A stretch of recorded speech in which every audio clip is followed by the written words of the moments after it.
ছাত্র জনতার রক্তে কেনা জুলাই অভ্যুত্থানের বর্ষপূর্তি আজ। রাজধানী সহ সারা দেশে স্মরণ করা হচ্ছে জুলাই শহীদদের।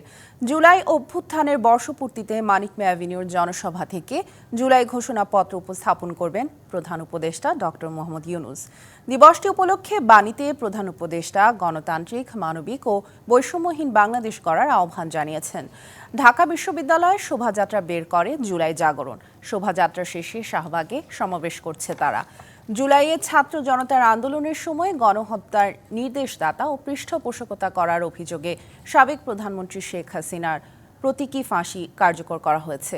সকালে রাজধানীর জাতীয় প্রেস ক্লাবের সামনে অস্থায়ী ফাঁসির 10টা 40 মিনিটে জনতার সামনে তার ফাঁসি কার্যকর করেন জল্লাদ। এ উপলক্ষে রাজধানীর মহাখালীতে শোভাযাত্রা এবং সংক্ষিপ্ত সমাবেশ করেছে সশস্ত্র বাহিনীর অবসরপ্রাপ্ত কর্মকর্তা কর্মচারীরা। এ সময় তারা বলেন, বাংলাদেশের সার্বভৌমত্বের প্রশ্নে কারোর সাথে আপোষ চলবে না। এখনই উপযুক্ত সময় দুর্নীতিমুক্ত নতুন বাংলাদেশ গড়ার। এখন করা না গেলে আর কখনো সম্ভব হবে না। দরকার হলে নতুন শপথ নেওয়া হবে। জুলাই ঘোষণাপত্র উপস্থাপন করা হবে এবং এ বিষয়ে জানতে ঢাকা এবং ঢাকার বাইরে থেকে যুক্ত হচ্ছেন আমাদের সহকর্মীরা। মানিক মিয়া অ্যাভিনিউয়ে আছেন আমাদের সহকর্মী রিফাত তাসনুভা এবং রাজশাহীতে আছেন সহকর্মী সৌরভ হাবি। প্রথমে যেতে চাই রিফাত তাসনুভার কাছে। রিফাত, বিকেলে তো জুলাই ঘোষণাপত্র উপস্থাপন করা হবে, এর আগে এখন নিশ্চয়ই শেষ মুহূর্তের প্রস্তুতি চলছে। একটু একটু করে কি ভিড় বাড়ছে মানুষের? কি পরিস্থিতি সেখানে জানাবেন? সামিয়া, আপনি দেখতে পাচ্ছেন যে এরই মধ্যে কিন্তু সব ধরনের প্রস্তুতি শেষ হয়ে গেছে। কিছুক্ষণের মধ্যেই এই যে আনুষ্ঠানিকতা, মূল আনুষ্ঠানিকতা, দিনব্যাপী যে আনুষ্ঠানিকতা সেটি শুরু হবে। শেষ মুহূর্তে আসলে সাউন্ড চেক করা হচ্ছে এবং কিছুক্ষণ আগেই এক পশলা বৃষ্টি হয়ে গেছে, সেই বৃষ্টিকে সবাই উপভোগ করেছে। আর কনসার্টের কথা যেহেতু বলা হচ্ছে, কনসার্টের সব প্রস্তুতিও এরই মধ্যে শেষ হয়েছে। আর সবচেয়ে বড় যে জিনিসটি হচ্ছে জুলাই যে ঘোষণাপত্র, সেটির অপেক্ষায় রয়েছে পুরো বাঙালি জাতি।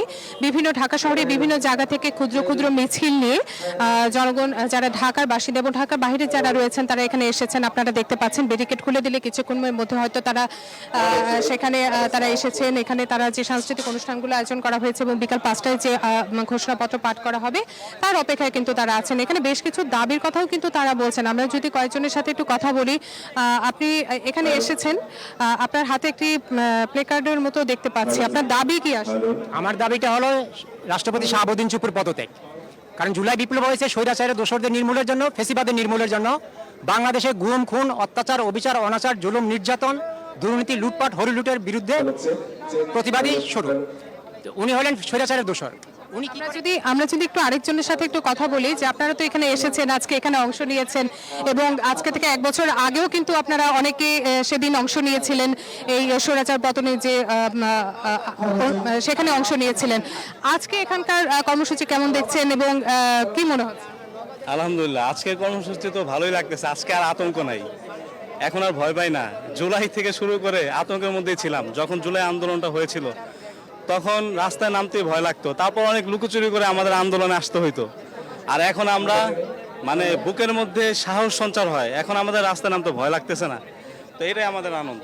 আসলে আমরা বেশ কয়েকজনের সাথে কথা বলছিলেন এবং এখানে অনেকে একটি কথা বলছেন যে জুলাই আন্দোলনের যে মূল উদ্দেশ্য ছিল, সেই উদ্দেশ্য গেল 1 বছরে হয়তো পুরোপুরি পূরণ করা সম্ভব হয়নি। কারণ গত 17 বছরের যে 17 বছর মধ্যে যে স্বৈরাচারী শাসন ছিল, তারা বলছেন তাদের ভাষ্যমতে সেই শাসন আমল থেকে কিছুটা দূরে সরে আসতে আরও কিছুটা সময় অপেক্ষা করতে হবে। তবে তারা আশাবাদী একটি সুন্দর রাষ্ট্র গঠনের। তো এই কিন্তু ছিল আমার কাছে এখান থেকে সবশেষ খবরাখবর। নিশ্চয়ই আপনি থাকুন সেখানে। আমরা এবার যেতে চাই রাজশাহীর খবর জানতে। রাজশাহী থেকে আমাদের সাথে যুক্ত আছেন সহকর্মী সৌরভ হাবিব। সৌরভ, রাজশাহীতে আজকে জুলাই গণ অভ্যুত্থানের বর্ষপূর্তি উপলক্ষে কি কি আয়োজন রয়েছে, জানাবেন বিস্তারিত।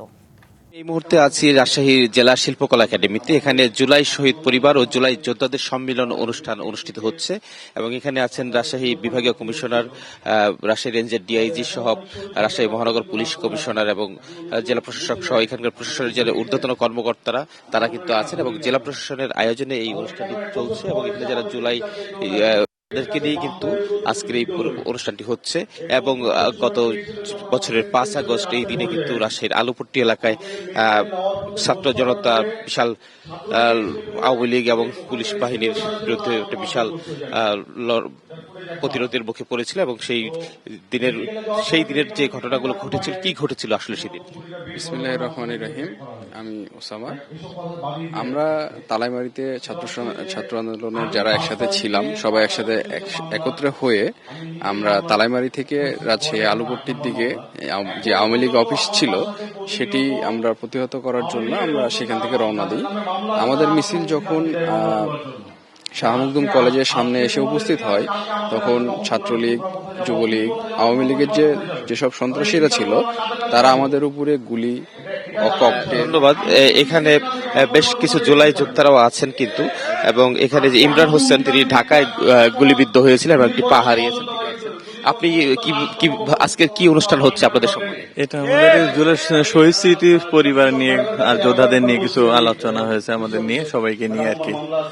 তো এখানে আসছে, আমরা সবাই একজোট হয়েছি কথা বলার জন্য আমাদের দাবি দাবা নিয়ে, কে কি পাচ্ছে, এক বছরের কি কথা হয়েছে, এগুলা নিয়ে আমরা কথা বলতেছি। ধন্যবাদ। সামিয়া শুনছিলেন এখানকার আয়োজনের যারা অংশ নিয়েছে তাদের কথা শুনছিলেন। সামিয়া। সৌরভ, ধন্যবাদ আমাদের সাথে যুক্ত হবার জন্য। জুলাই অভ্যুত্থানে আহত অনেকে বিভিন্ন হাসপাতালে চিকিৎসাধীন আছেন। জাতীয় অর্থোপেডিক হাসপাতাল ও পুনর্বাসন প্রতিষ্ঠান নিটোরে চিকিৎসা নিচ্ছেন ৭৪ জন। সেখানে আছেন আমাদের সহকর্মী সুলতানা স্বর্ণা। সরাসরি চলে যাচ্ছি তার কাছে।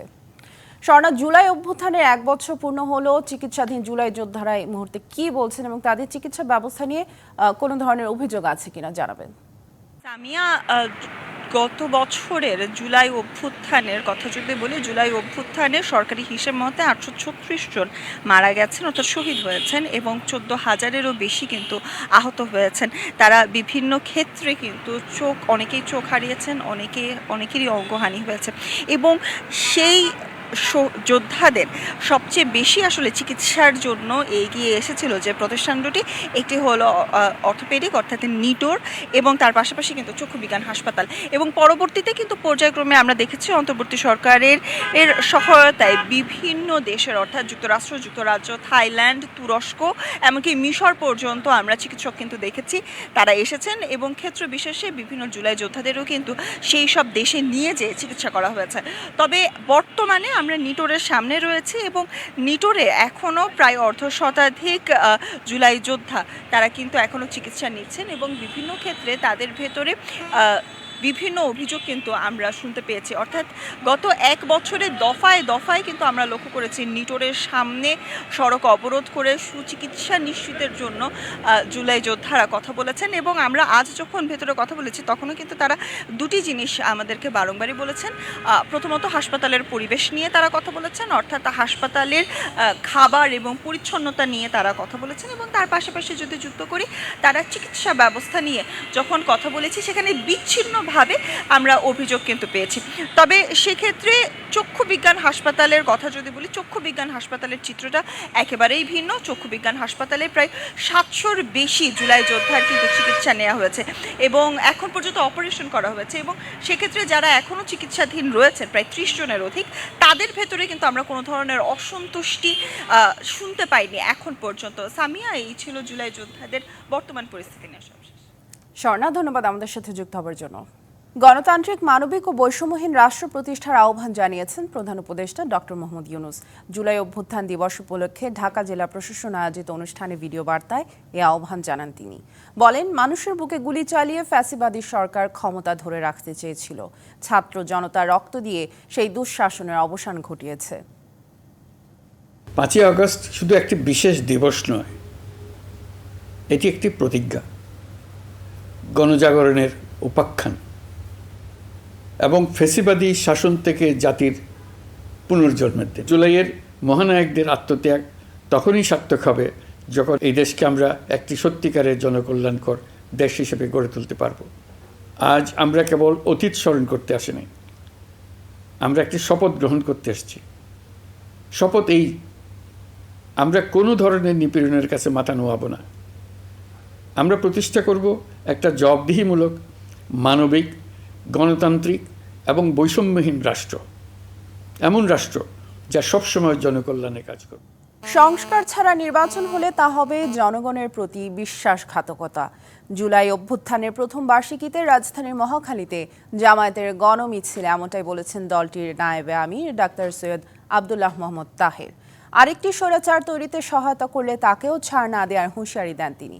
সংস্কার নিয়ে কিছু রাজনৈতিক দলের অবস্থানকে দ্বিমুখী ও আত্মঘাতী বলেও মনে করেন তিনি। পিআর পদ্ধতিতে নির্বাচনের দাবি করে ডাক্তার তাহের বলেন, এই পদ্ধতিতে অনিয়মের কোনো সুযোগ নেই। স্বাধীনতা সার্বভৌমত্বের বিষয়ে কোনো আপোষ না করে জামায়াত টেকসই গণতন্ত্র রক্ষায় সংগ্রাম করে যাবে। সংবাদ এই ছিল এখনকার মতো। ডিবিসি নিউজের সাথেই থাকুন।